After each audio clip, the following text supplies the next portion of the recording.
Okay, now it should be working. Sorry. Okay. Yeah. Hopefully. Okay, now it should be working. Ew, I sound disgusting. Okay, hopefully I'm not echoing and stuff. I don't even know what's going on. But anyway, I've been wanting to do this live for a long time because I've just been like kind of stuck in a like music. I don't know, music is like kind of therapy for me or whatever. So I get on a certain like genre of music and it kind of takes me back to like a time in my life where like it was like really fun or happy or I don't know, whatever. And if y'all have heard me like sing karaoke and stuff, y'all know I sing a lot of 80s like stuff, but I was like really young in the 80s. So the 90s were more my like fun times, like 1920ish. Um, well, even younger than that, but like my teens. And so this music, I don't know, I loved it so much. And it's like the backdrop of so many like fun stories that I have. And kind of like the beginning of when I started going to a lot of concerts and well, I was sneaking in places and singing karaoke when I was like 15. So I don't know, still teens, but yeah, that was in the 90s. So yeah, that counts. So everything kind of was fun and like everything happened in the 90s. So I had hair metal kind of like there at the end and then came grunge. And that's what I was going to kind of talk about is a lot of artists they didn't like being called like grunge. They didn't like being stuck in that label, but so be it. Whoever came up with that word. Um, Oh, no, it's not over, Dave. I just did the song first because some people just want to hear the music and leave, which is cool. Um, and yeah, I totally agree, Kim. Um, but anyway, for those who don't and they want to hear me ramble on or they want to listen to this topic, they can. I'm gonna try to like read what y'all are saying too, so forgive me, but like this is kind of not my norm. It's just weird because I've been wanting something to kind of like study. Had like some things going on. For those of you who've like followed up or whatever, my daughter, she had appendectomy, kind of a rough time and everything. So she's at home recovering. All's good with that. So put it on my community page, but I've had a lot of people ask. So anyway, that's all good. But I haven't really been in chats because we've been hospital, stuff like that. Just my mind has kind of been where I wanted to listen to music. And so I got into like a total rabbit hole for a long time with this. And actually, there's two other parts I want to do if anybody like is interested or whatever. And even if they're not, this is kind of more for me. Sometimes I don't have anyone ever in like the live, but I do it anyway. It's easier to do than I don't know how to like do the videos. And so if my kiddo doesn't help me figure out how to do that, it's just easier to do a live. Um, so it's cool that y'all showed up tonight so I can like somewhat interact. But anyway, rabbit hole 90s. And so I first started looking at Mother Love Bone. And so I don't know if y'all have ever heard of them. I actually sang Crown of Thorns on Dazed karaoke. It's one of the last times I've sang like on a panel or anything. And I'm like little fish. I don't have like the soundboard or even a microphone. I'm just laptop. And so sometimes when I go on other panels, there's like a weird, I don't know, disconnect or gap or something because I don't have that. So I have horrible like embarrassment. I practice the song usually before I sing it. So I know at least I get a okay. Um, I try not to embarrass myself. So it makes me feel so bad. And so then if I'm like, just you share the screen, we'll see how that goes. There's a delay. So unless I have at least like a microphone, I don't think that's going to be my thing. And I feel bad because I met a lot of people, through that, but I hate when I go to the chat and they're like, come up and sing. And I'm have to come up with some excuse or whatever because I don't, I know it's all for fun, but I hate being embarrassed. I hate losing. I'm a competitive person. You wouldn't think so because I'm quiet usually, but I don't know. It's a whole thing. Anyway, so I'm just doing it on here. And that song is a tribute to Andy Wood, who was in Mother Love Bone. And so I fell in love with this song, which kind of started me looking back at all of this. And the song is called Crown of Thorns. And it's not a song I had ever really listened to in the 90s. Some people call the song Chloe Dancer as well, but never heard of it. I have to be honest, never heard of it. Andy Wood, who was the lead singer, he died in 1990. So I would have been like 14. And oddly enough, he died on my birthday. So weird, my birthday in 1990. And so it's kind of sad that I missed out on that little piece of music we had from them before we got like Soundgarden, Alice in Chains, those type of bands who, you know, they started paving the way. And then there was like Pearl Jam, Nirvana, and on and on. And I don't want to mix Pearl Jam and Nirvana in. And that's one of the things I was talking about, maybe doing another one or two of these to make it all fit, because I'm just going to focus on these three. These three are obviously, I've got a soft spot closer to my heart, like my celebrity boyfriends. That makes me sound wacky, but whatever the fuck, it doesn't hurt anybody. These were if I was older, if they weren't gone, if I lived in that era type of thing. Some people are so going to hate this live because I'm everywhere. But I used to have this thing called the 7 Wonders of the World. And I would pick out like 7 iconic men, whether they were alive or dead, like the 7 Wonders of the World. And there could only be 7. So if I booted one out, it had to be somebody really good to take their place. And so some of the criteria for me was like songwriting, playing every instrument, singing, like doing it all, that they could do it all.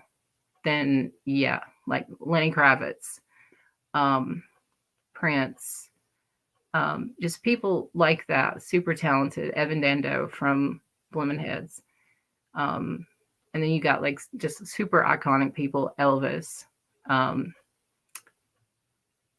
to think. I mean, even now, Andy Wood, that I know more about him, like, even though I didn't know him while he was in Mother Love Bone, while he was making the music, Chris Cornell was his roommate, which kind of started all of this.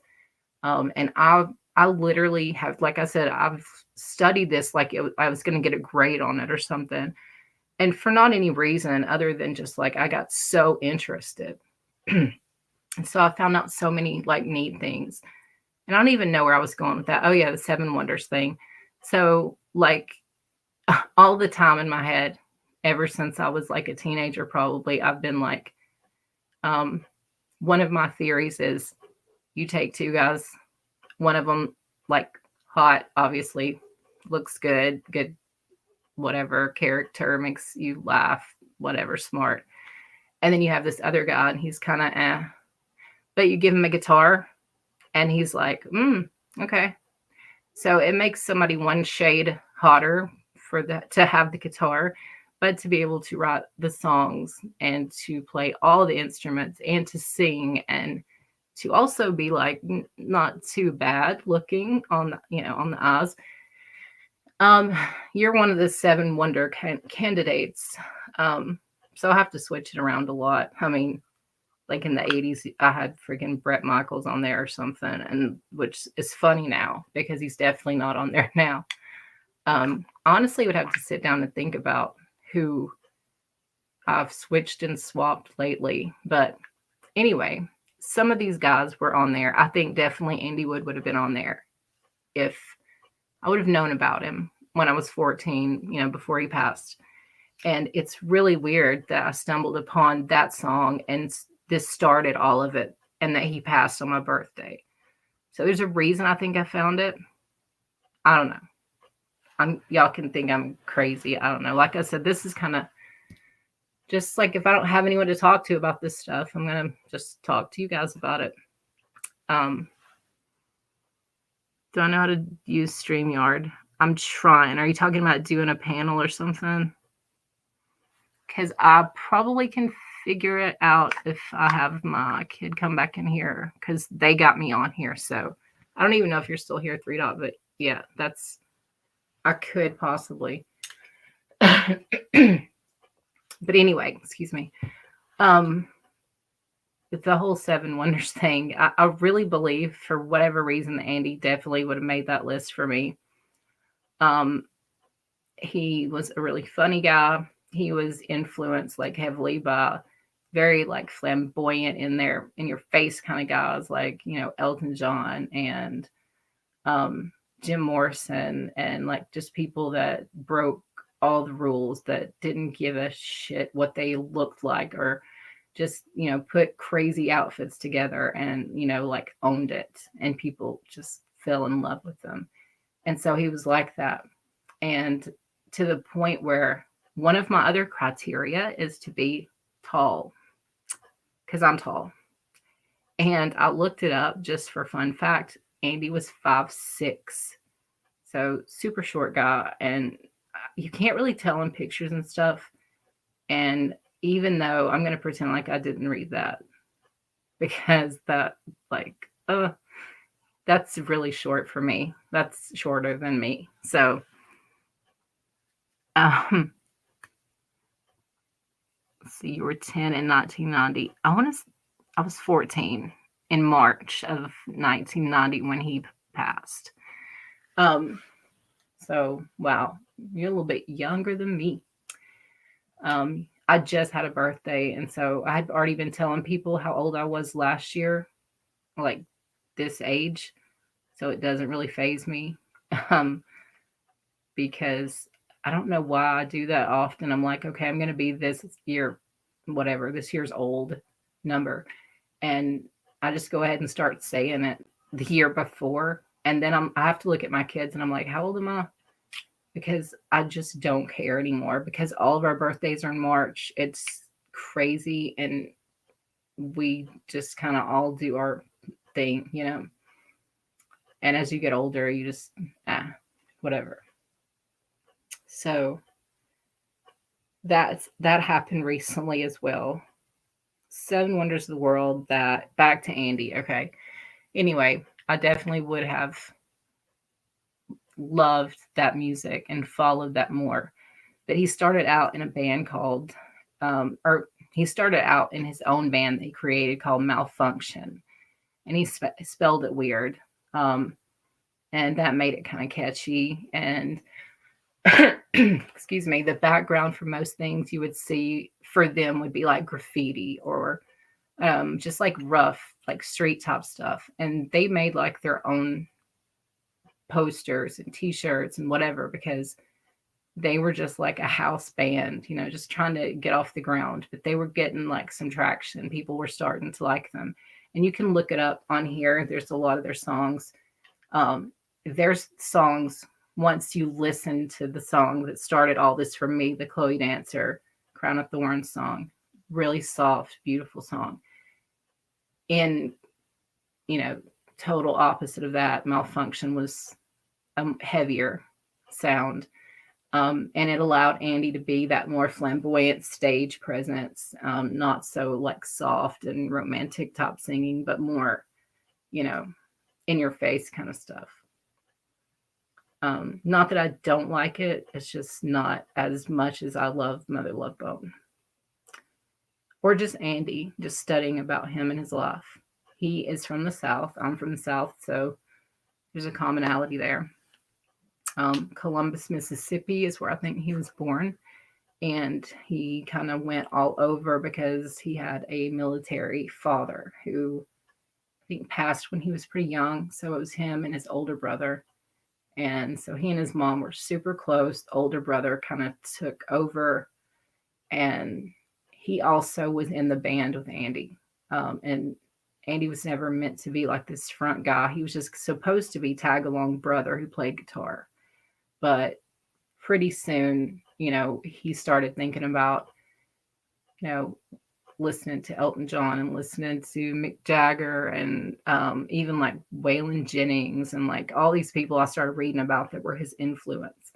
Um, and that he had been sort of, he didn't have anything to do other than hang out with his mom. So he would like pretend concerts and stuff like that. So he tagged along with his brother, but people started noticing him and his personality. So he became the front man.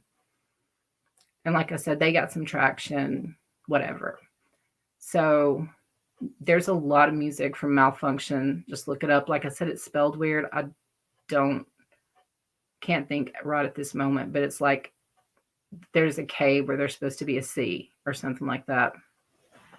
Anyway, you'll find it if you just put in Andy Wood Malfunction. Even if you put it in misspelled, it'll like help you find it.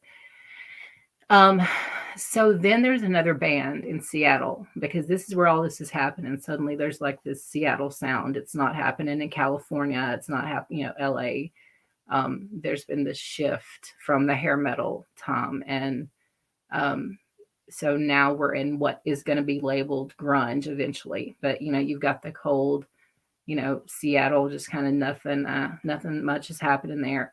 And then suddenly you have these what would be considered house bands becoming like creating their own record label that becomes extremely successful in the future, but starting literally from almost nothing, but putting definitely their heart and soul into it. So Andy then partners with another band that, like I said, they were kind of parallel, but they were actually more popular, and they were called Green River.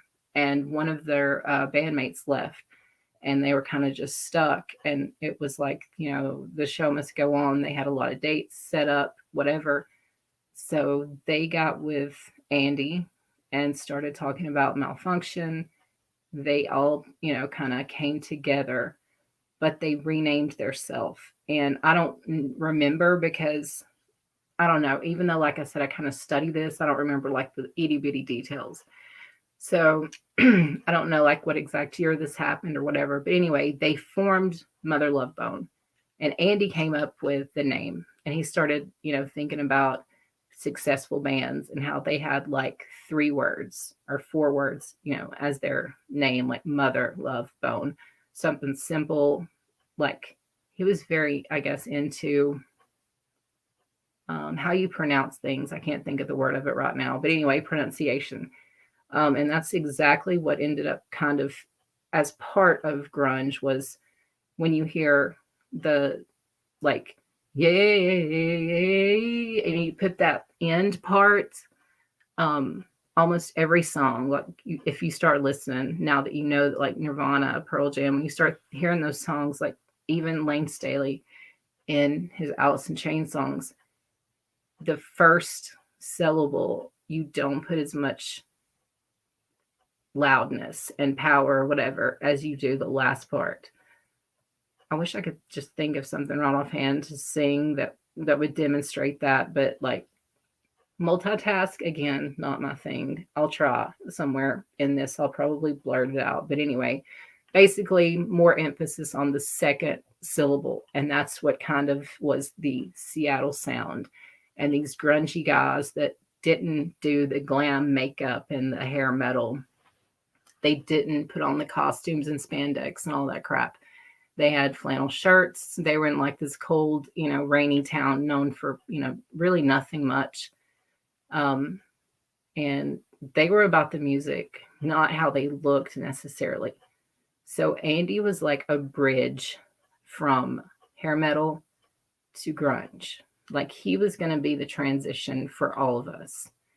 And Mother Love Bone, who he named, who he ended up taking over instead of just being the tag along little brother, who he just owned and was getting all kinds of attention, and like they were leading the way.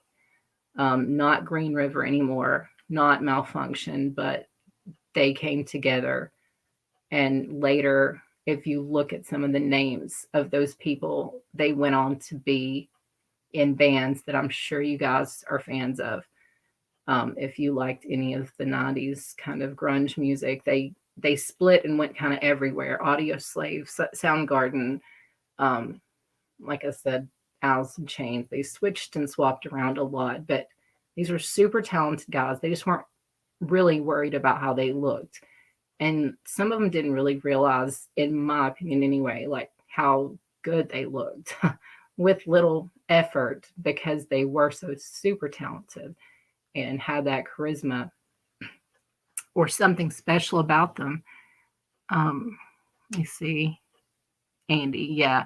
The documentary, I think it's just called Malfunction. I watched it a couple of times, I don't know, a couple months ago.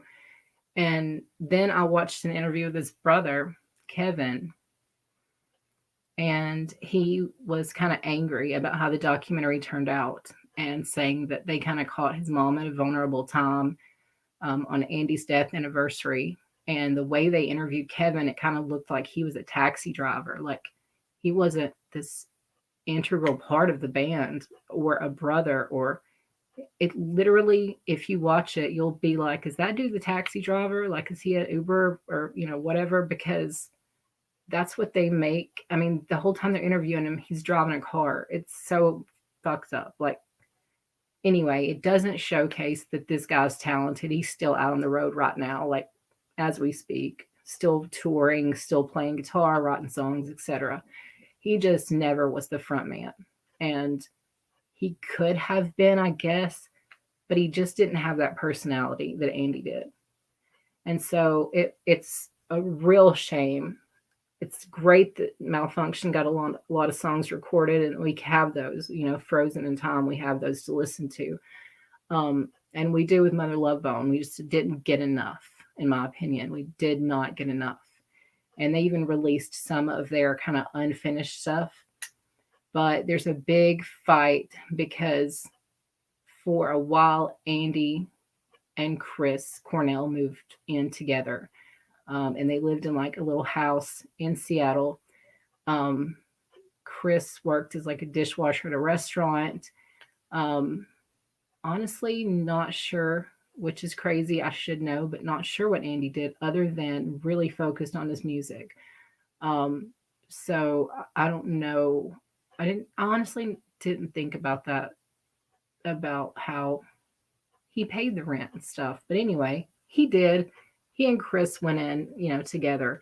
And because of their, both passion for music and writing, just writing, period, they ended up having like not just this friendship or kind of brotherhood, but also a rivalry. Like, here, let me play this new song I came up with last night while I was like going through something, or hey, while you were at work yesterday, I wrote this. Listen, tell me what you think. Like,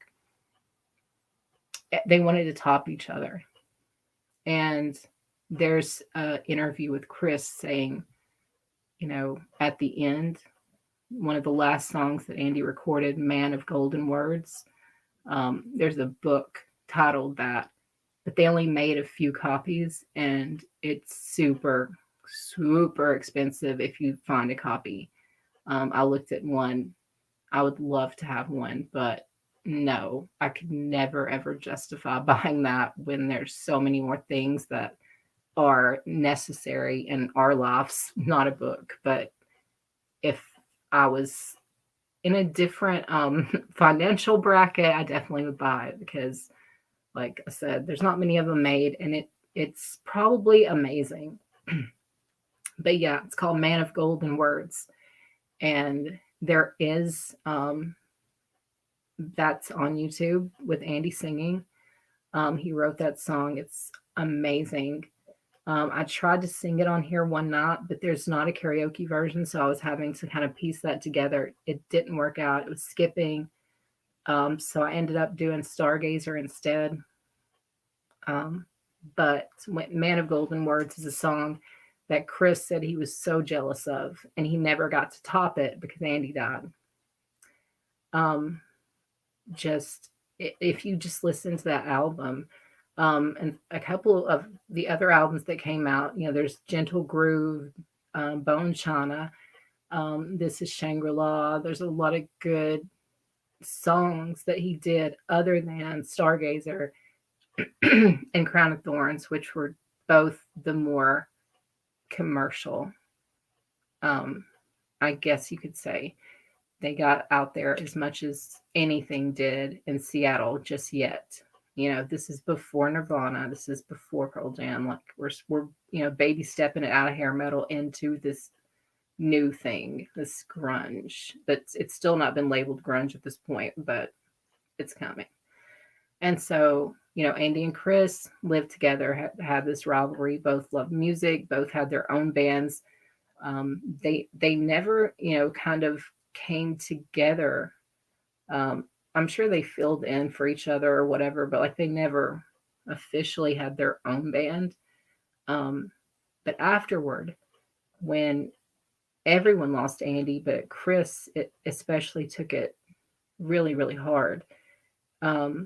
He decided that it was unfinished, that Andy's life was left unfinished. And there's like this whole question about this notebook that was in the house of belongings that he left behind. And excuse me, what happened, because there's an argument that some of Pearl Jam's songs sound like some things Andy had written. There's an argument about a lot of things about this notebook that no one's sure who actually took it, whether it was family, friend, whatever. So doesn't matter. Chris decides, I want to do a tribute to Andy. I feel like there needs to be something else because he was so out there and like, he wanted all that attention. He loved it. And I think that's why I'm drawn to him, because I'm so introverted and I usually don't talk about anything unless I'm super passionate or comfortable, with whoever I'm talking to. I'm either really quiet or I talk a lot. There's kind of no in between with me. So I think with Andy it would have balanced me out because he was funny and he was the character and the outgoing person and, the wow. And I could have been like the brains behind the operation, the quiet, person behind the guy, because that's more of my personality. So I tend to be attracted to someone who is the opposite of that. And so I think that's where I come with my whole seven wonders. This person can sing, write, play the guitar, etc. But Chris decided to come up with an album and they called the band Temple of the Dog. And they called it that because it was in the lyrics of Man of Golden Words. It's, if you ever look it up and you listen to the song, it's at the very beginning, couple of lyrics. It has that phrase. And so he took that phrase and he formed this band, Temple of the Dog. And, y'all are probably only familiar with it if you've heard Hunger Strike. I sang it like probably the video right before this. It's one of my better songs that I can sing because of my voice being so deep. And because of smoking or vaping, like my throat, I'm just always going to have more of a deep voice. So I pick songs that fit, accordingly, because I can't like hit some super high notes. But he wrote that song Hunger Strike, which most people know, and there came Eddie Vedder. He has stepped in on that song, and so we hear his voice for the first time. We still see Chris trying to be in the background with his bass, but his voice is, just too remarkable to hide. Even like people that he was in school with as like a young man, his music teachers and things of that nature, his band teachers, whatever, would always like comment. And so you can look it up actually. Singers that can hit like the highest octave or however you say it, he's on the list. And he's not like the highest, but he's like in the top 10 for sure. Even maybe the top 5. So when I'm singing Say Hello to Heaven, I'll never hit that one high, super high note. So I modified that for sure. And there's a lot of his songs I can't sing. I sang I'm the Highway um, a couple of videos back, maybe. I don't know. But I've been stuck on this for a little bit. So the last few videos are grunge 90s top thing. Anyway, so he has this amazing voice, but he's still kind of hiding in the background. But he wants to do this tribute to his friend Andy, who was gonna like rock our fucking world and was gonna be, like I said, the bridge from hair metal to grunge, because he still had that little pinch of whatever glitter, I don't know how to say it, like whatever for me. And not just for me, but like interviews I've read and just seen, seen and read, whatever, in my little rabbit hole. Um, he was going to be something amazing, and his music speaks for that. And Chris, even in his interviews, he tears up and he talks about how talented Andy was and what a shame it is, and it is. And what happened with Andy, let me backtrack for 1 second, and then I'll go back to Temple of the Dog, which is the memorial band and album that Chris said, I'm going to do this for my like fallen brother, my brother I lost, my roommate, my competitor that helped keep me getting better and better, because we had this healthy competition. He died after he had been in rehab for quite a while and had several months of sobriety behind him. They just had released Bite the Apple, and they were going to start on a tour like within a week. He had been working out. He had been always having someone with him, like a buddy system almost, to make sure he was not going to start using again. And he was doing good. His girlfriend lived with him at the time, fiance maybe, I don't know. That's kind of an iffy thing when you read about it. But her name is Xana, and she is kind of the topic if you hear the song Stargazer, because it has her name in it, and that's what he called her. That was like their, like nickname or whatever that you have for each other. Like, I don't know. Okay, I'm not going to say mine, but like most people in a relationship or whatever, other than just like honey or babe or whatever, they have like a little nickname. And so Stargazer was hers. And plus they were super young and like still had the whole, romantic, love soulmate vibe going on. And Andy, even though he was like outgoing, he didn't know he was like socially awkward as far as like finding, a girl to go out with or whatever. And so he never really had any girlfriends. And Chris and other friends actually went out to this thrift store and they were buying clothes, just random, torn jeans and clothes and whatever. And they met this girl, Xana, and she's gorgeous. She stands out. She's kind of running the store and trying to put together this new cool vibe that's going on, and put together these outfits and showcase them and whatever, because she's not just like this girl that works at a store, but she has aspirations to be a photographer, a model, etc., and definitely has all the things that you need for that. And she still has a channel on here. I still follow her.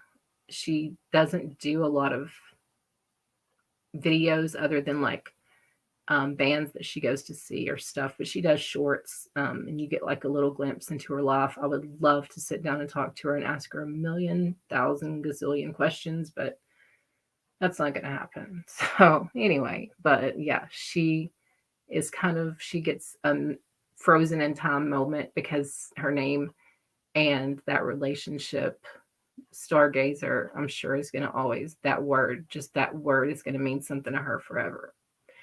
But she had gone to work that night and was going to come home a little bit later than usual because she was giving someone else a ride home that worked with them. Like she was a manager, so this was like another worker or something, obviously.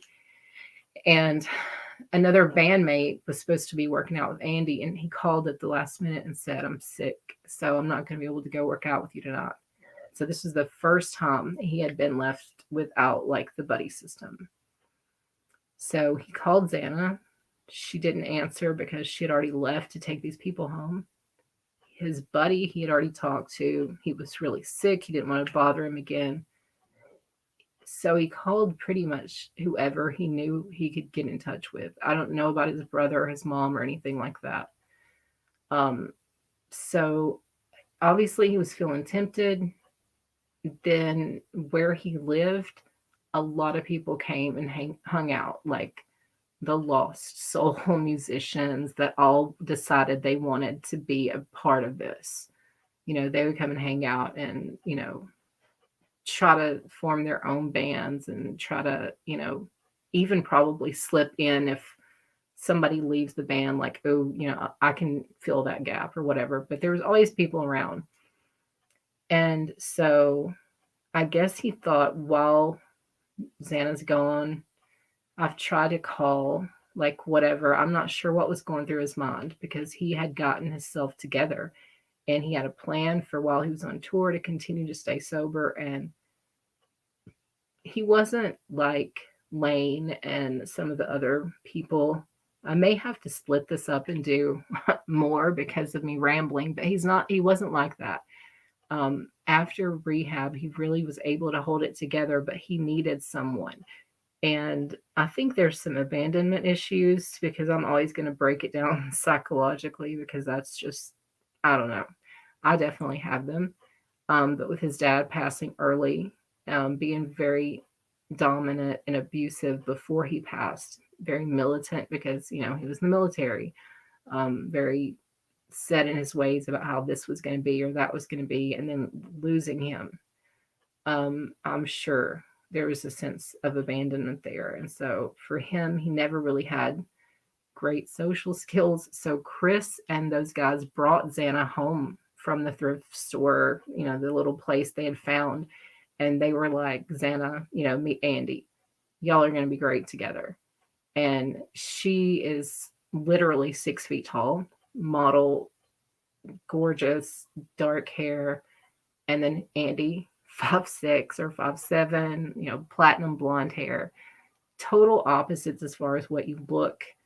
Both very outgoing people, though. So I don't know, but I don't know a lot about their relationship because they, I'm sure, wanted a lot of privacy there.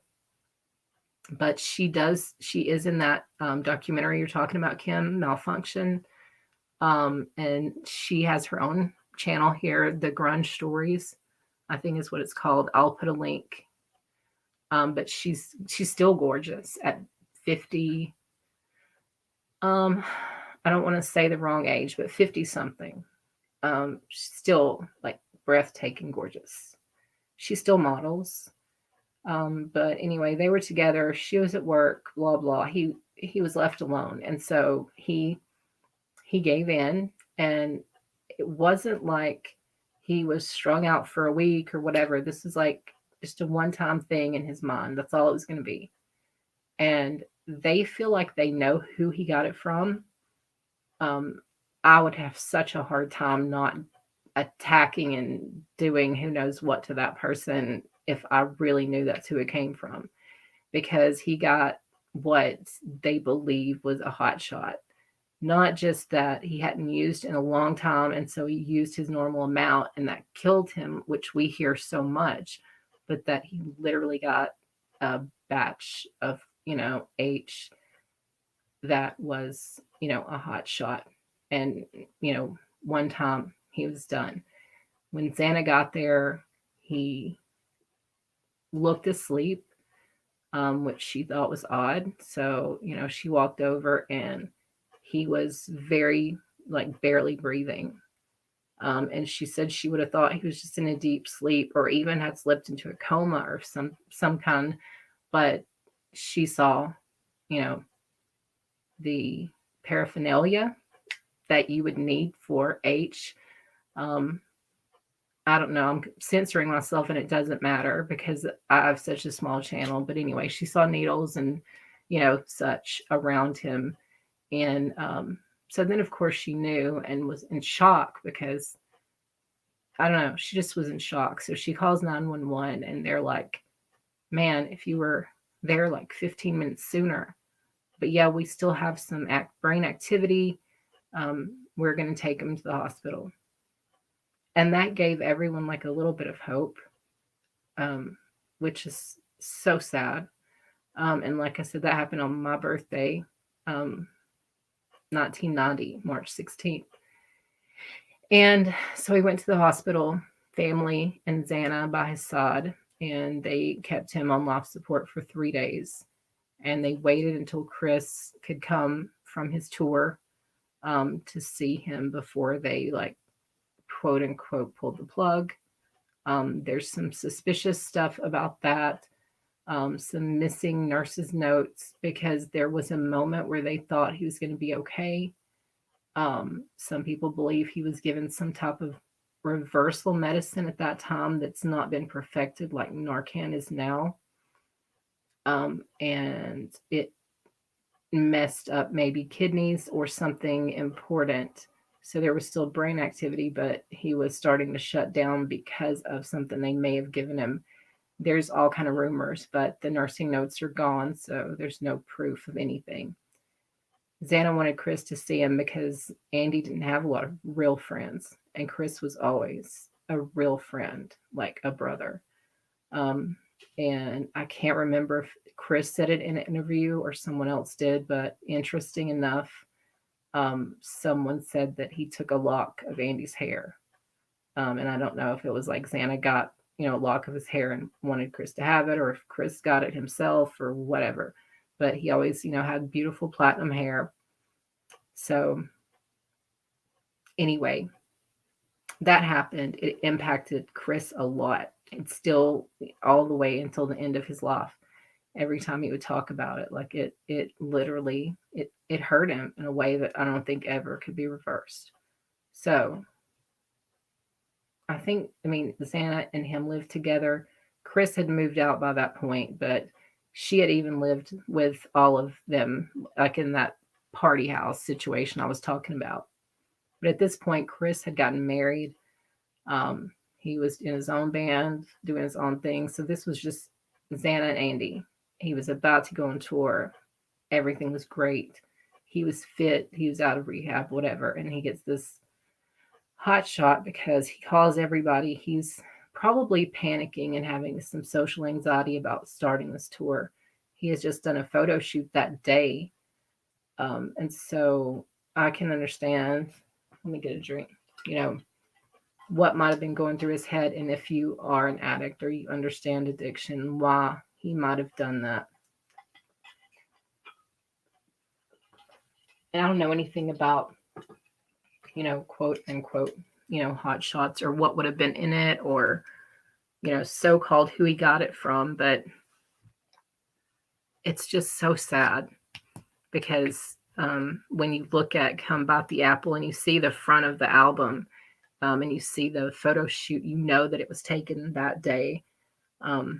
And so, anyway, it's a shame that I didn't get to be more of a part of that. But I'm like all the way across the country anyway, in the deep, deep South in Alabama. So I wouldn't have gotten to hang out in the Seattle scene. And I was a little bit younger. Like I said, during this time, I was like 13, 14. But so Andy's gone. I think I've painted that picture. He and Xana lived together. He overdosed. Super sad.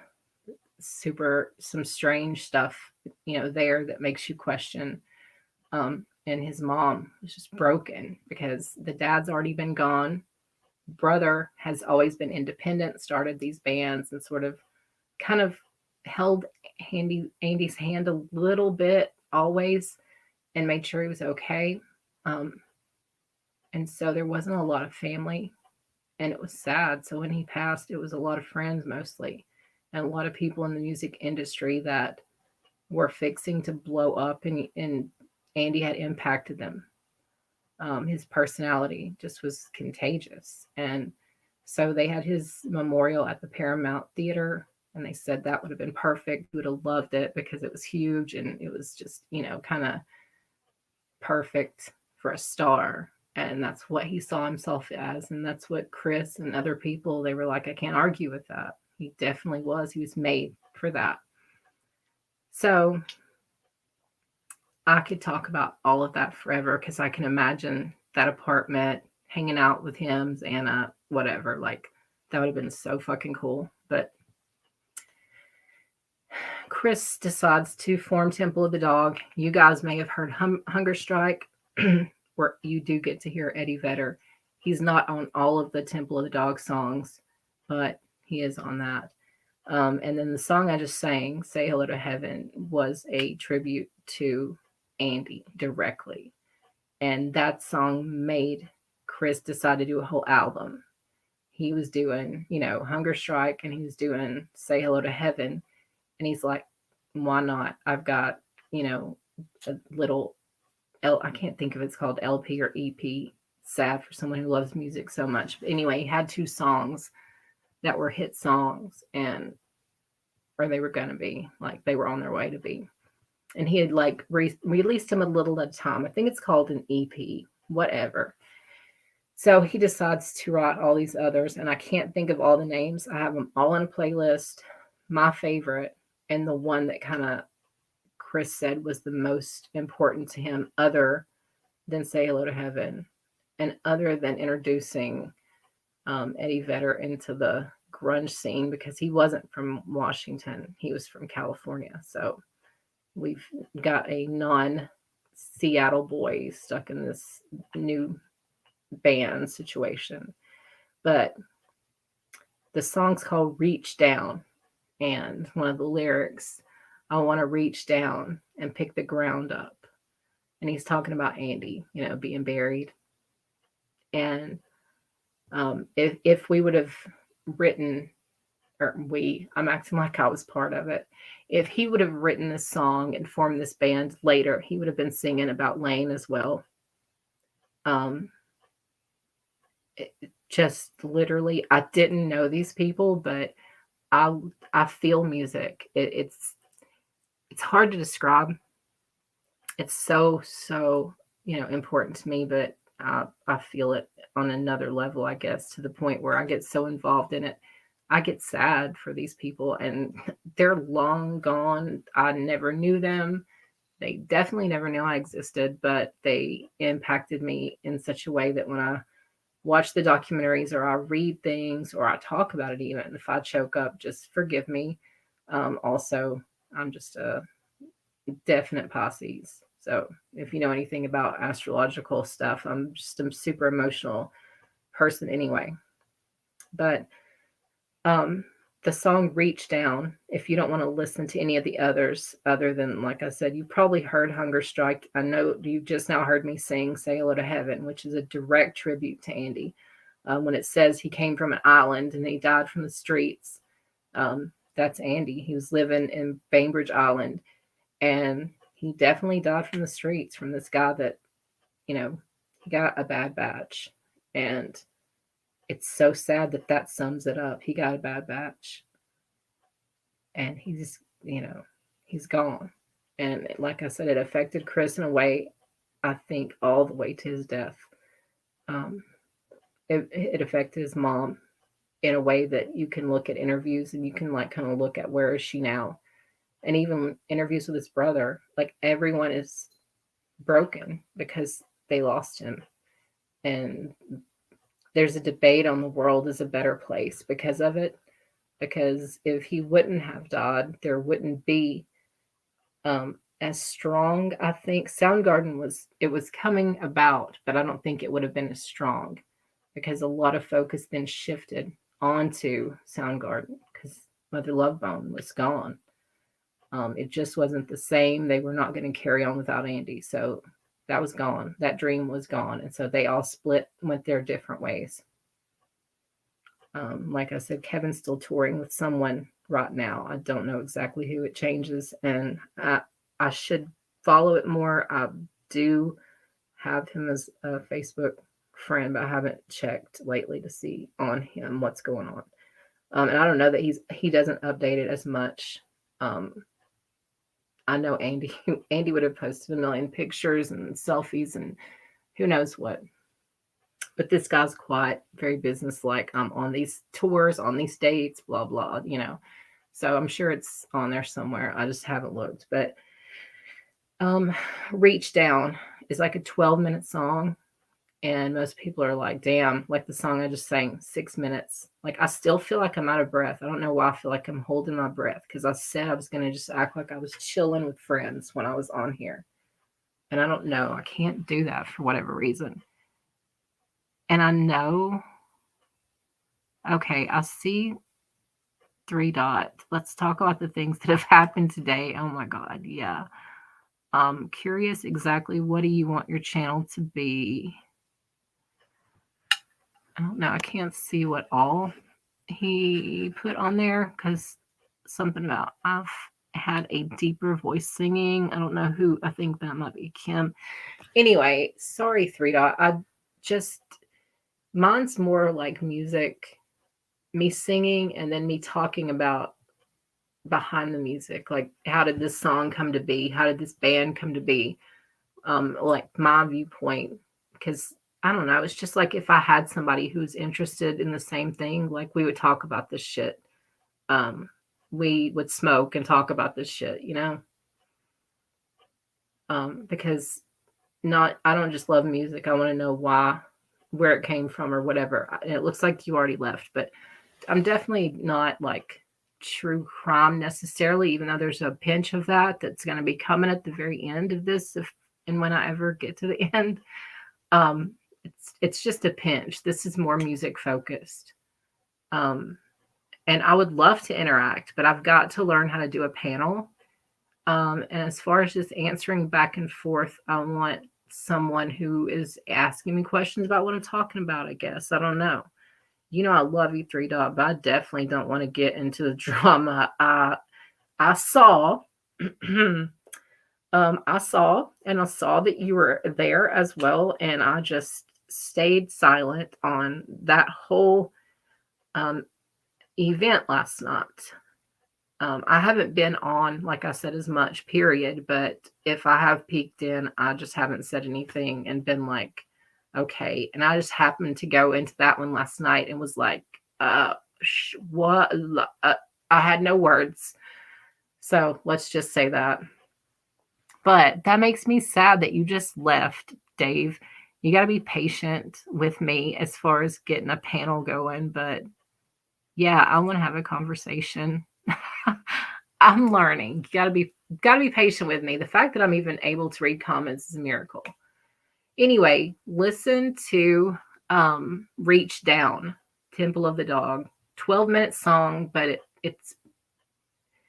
you get to hear all of the octaves of Chris's voice, and you get to hear like this deep, like powerful aching, for his friend who he's lost. And there's a bunch of other songs, but I don't love them as much, so I only focus on really those. And I wanted to sing that one tonight. I've kind of sang it in my head or under my breath, whisper, or whatever, for a while.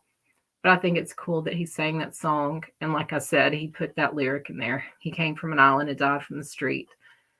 And so then Chris moves forward with Soundgarden and then later Audio Slave and, his own projects. But his focus at the moment is on Soundgarden. And, he then is the front man for the first time. He's not just the bass player. He's, the front man. And, he has got the whole limelight shining on him now. Now that there's no Mother Love Bone, kind of that audience shifted. And so then we have new players that come onto the scene. We have Eddie Vedder, who is like literally a surfer dude from California. And I don't know why, but they get him to come down. He sings that little part in Hunger Strike. He's singing around in some other places, and his voice is super unique. He has that part about the second syllable, more emphasis on that. And that's in every almost every 90s song. Definitely you'll hear it in Kurt Cobain's voice. You'll hear it in Eddie Vedder's voice. Chris, you'll hear it, period. That's just a thing that set that music aside. That's one of the things. And the fact that it didn't fit into any little puzzle, it was just an, an emotional, angry, not necessarily punk, the Melvins, the Ramones angry, but just, I don't know. I'm letting my feelings out, and I don't care if it fits into this little whatever commercial. This is the way I feel. And to me, that's the raw, beautiful stuff. Like I used to write poetry. I used to have a book, and I literally wrote almost every day something. Um, and I still do put, little notes here and there in my phone now, instead of writing it out. But I have like a little stack, and my daughter read one of them and was like, "Mom, you're sappy as just what? This is because most of them are like little love poems from back in the day." I'm talking to my chat. Hey, Frankie H. Hey, three dot. You want to talk? You sound like you're reading a script. I promise I'm not reading a script. I don't know. I don't want to mess up like the order of, I don't know. I need to relax and feel like I'm talking to friends, but I know this is going to be long, and I don't want to be somebody that's on here for like hours and hours, even though I don't have anything else to do. Dave, you got to quit. You make me feel like you're leaving because you can't be on a panel. I promise you, if I knew how to do it, I would so. Aw. I would so put you up there and let you talk. I don't know how to do one. But I absolutely would. That's so sweet. I'm for real. I told Gypsy if she's going to do the dating game, which I still don't get the concept. I wasn't in there long enough to. But that I would get up there. Me and Tashi, we would all be like boxing it out for you. How was your day today? Kind of good, just like a Saturday, like nothing special really, just hanging out. As of your advice, 3.Dave, I have a special vape, so I'm trying to be chill. I just, like I said, I don't, it doesn't matter, but I don't want to lose my place because again, there comes me not wanting to embarrass myself, which I am at a good like little point where I haven't gone into Alice in Chains yet. I'm still in the Andy Chris connection. Something happened to you. As far as my day, I mentioned it. I'll tell you a story. Unfortunately, I didn't get to see any of these guys in concert. I did get to see the Ramones. Trying to think. Tell me what kind of story, because I have a lot.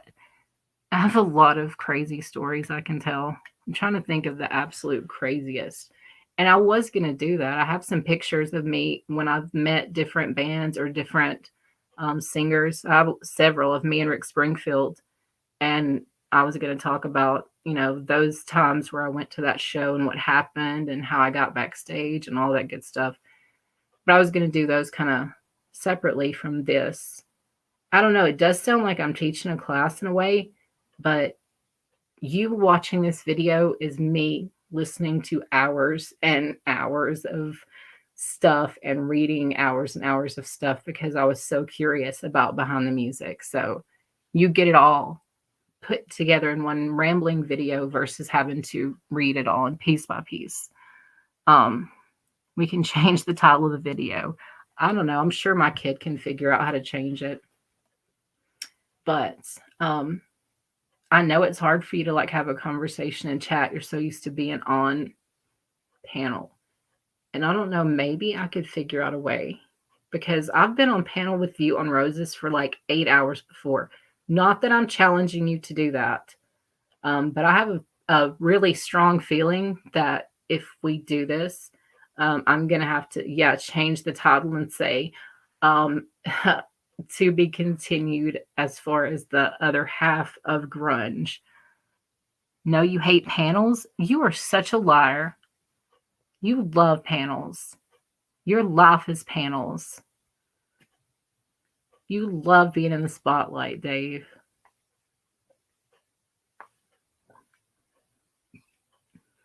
If you're not going to get on there, I'm not going to ask her. Like, I'm sure she can figure it out. Like, I would definitely not even be on here. It's her laptop and she got me on here.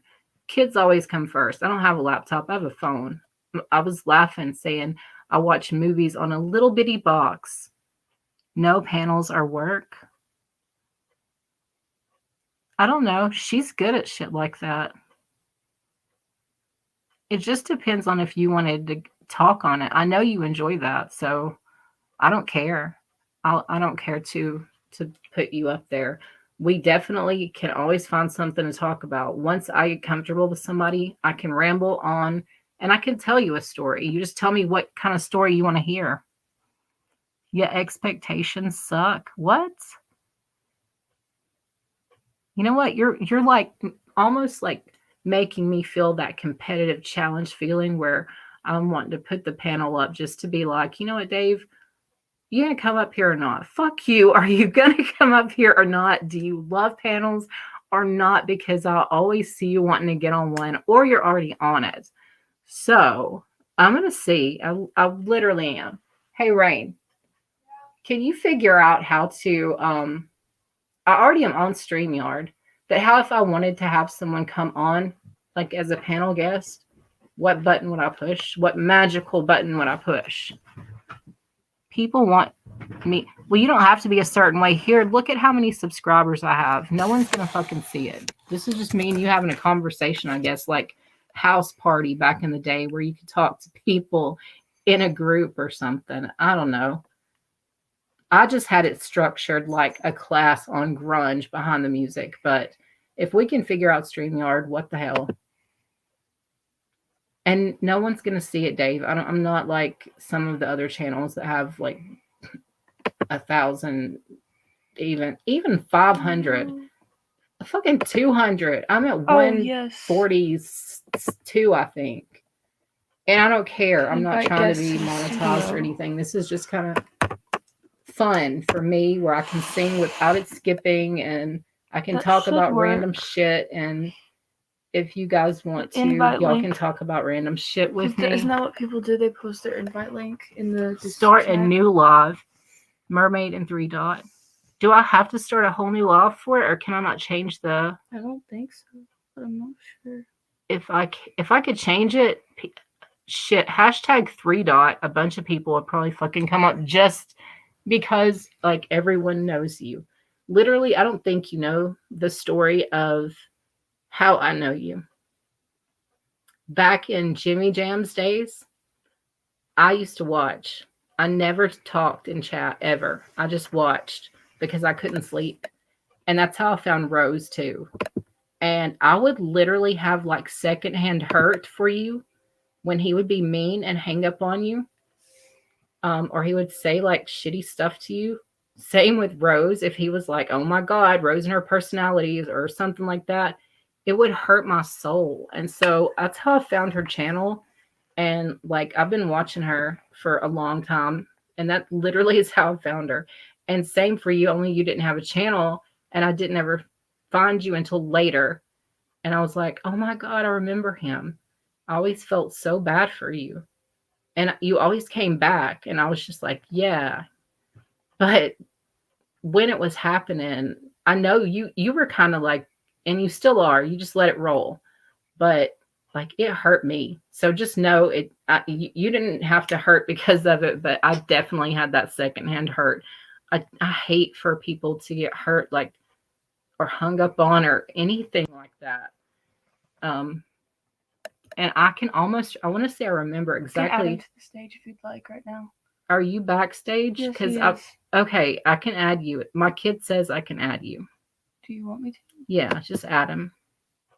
No, corn bomb. I fucking trust scared you me. as far as that. What's up, mermaid? What is up? I'm trying to teach a class on grunge music. I know. I was trying to get into it, and I was like, oh, I can't get into it, but I want to get into you and your channel. So I mean, Dave, don't you want to like maybe just like drop let your like let this video stand by itself, start a new video, and I'll come in fresh, and you can title it Us, and let's start something new. Let me ask you this: can I save this one? Yeah. The dirt on 3 dot. Yeah. So yeah, we'll kill this, right? And you like just leave it as a standalone, like as if you're just like, I'm tired, peace out, end it, and then start a new one right now. And then I'll come back in, and it'll just be you and me, and you could title it whatever you want with a little 3 dot, thing, and freaking let's have fun. Okay, cool. Cool. I will do that. I was gonna tell you, my kid that's helping me with my tech stuff, Rain. Don't fucking tell him that. No, it's just funny. It's just funny because your voice, and everybody says this, it's like very cliche inside joke, not really even inside at this point.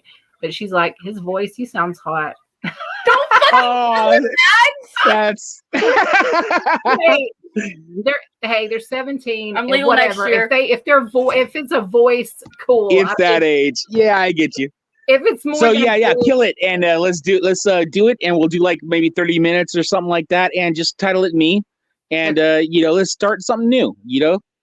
Okay, me and 3 dot. That's gonna be the title, I guess. I'm not gonna put Dildo Dave. That's awesome. And, I've been tentative to like go in other people's channels and stuff lately because of all the drama. Yeah. I don't want to like give anybody my my time really, because it's like if I do, then it's like, well, that means something. So let's just you and me, and make something unique. Cool. I mean, like I said, I was there last night, and I don't have any. Oh words. wait! Don't tell me now. Tell me later. I'm just saying I don't have any. All right. As far All right. I'll see you in a minute. I don't want to take a side. I'm with you. Yeah. Me. Yeah. He left. Okay. Okay.